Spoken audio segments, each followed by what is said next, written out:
empower them. They need this too. Well, unfortunately, Thomas missed the whole show. Something happened. I don't know. He drew the short straw, had to go out and get groceries for the whole group, but he's gone, all right?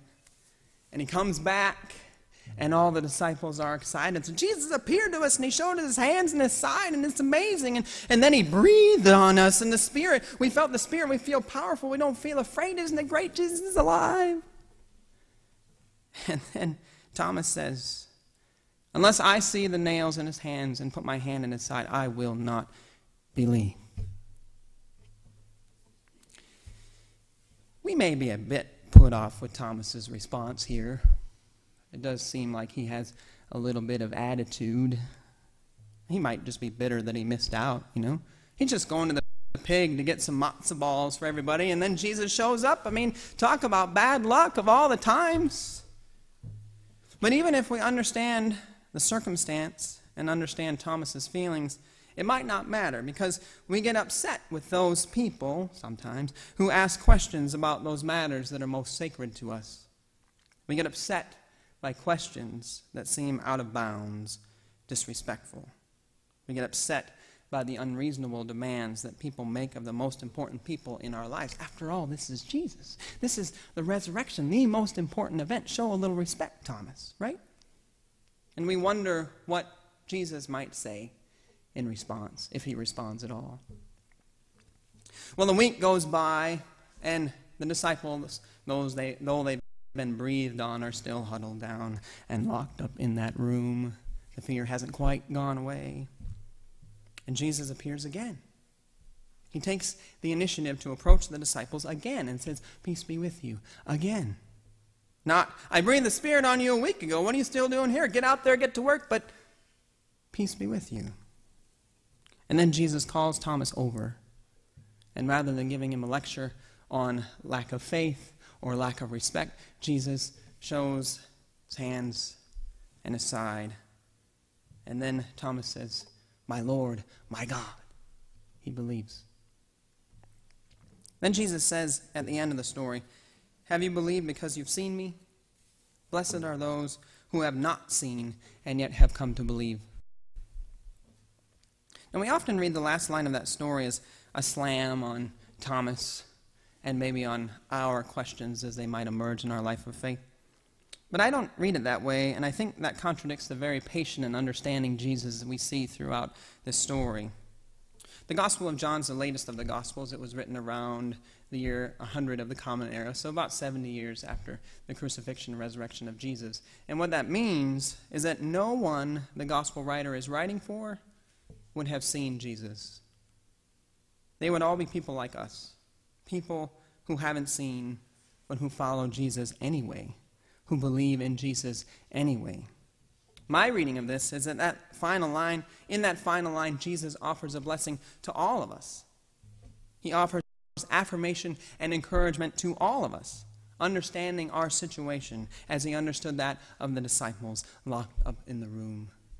Blessed be you who have not seen and yet are on the way, who believe and who are following me. Blessed are you. Throughout this story, Jesus gives the disciples what they need. He gives the fearful disciples words of comfort.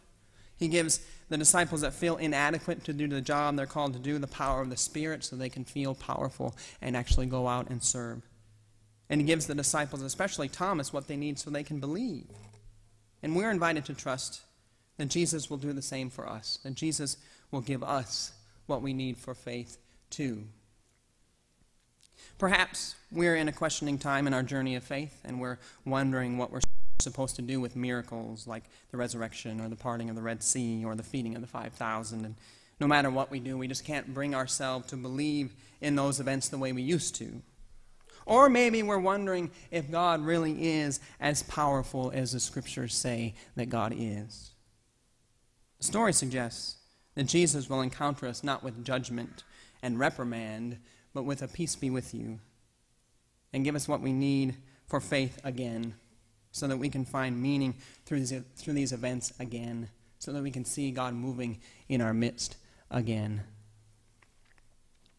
A few weeks ago, I played the song Holy Now by Peter Mayer, and I've been thinking about the lyrics of that song and I find his understanding of miracles very helpful.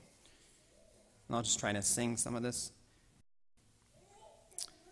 I remember feeling sad, miracles don't happen still, but now I can't keep track, 'cause everything's a miracle.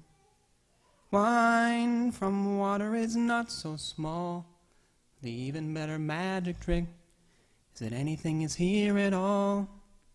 So the challenging thing becomes not to look for miracles, but finding where there isn't one.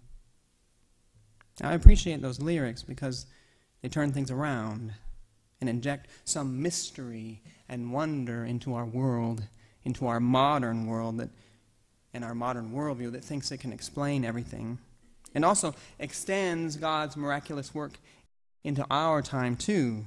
And then the questions change. They aren't, do I believe that miracles happened? The questions become, well, what miracles do I see happening? The question isn't, did resurrection happen? But where do I see resurrection happening? And then maybe through those questions we do indeed see the risen Christ right there before our eyes. And we see God's power in a new way. And we find the Spirit has breathed on us and given us strength to go and love and serve. But no matter what our questions may be assured that our questions and doubt are a natural part of the journey. Jesus doesn't judge us, but encourages us not to fear, and seeks to provide what we need that we may believe and be empowered to go and serve. And that's good news. Thanks be to God. Amen.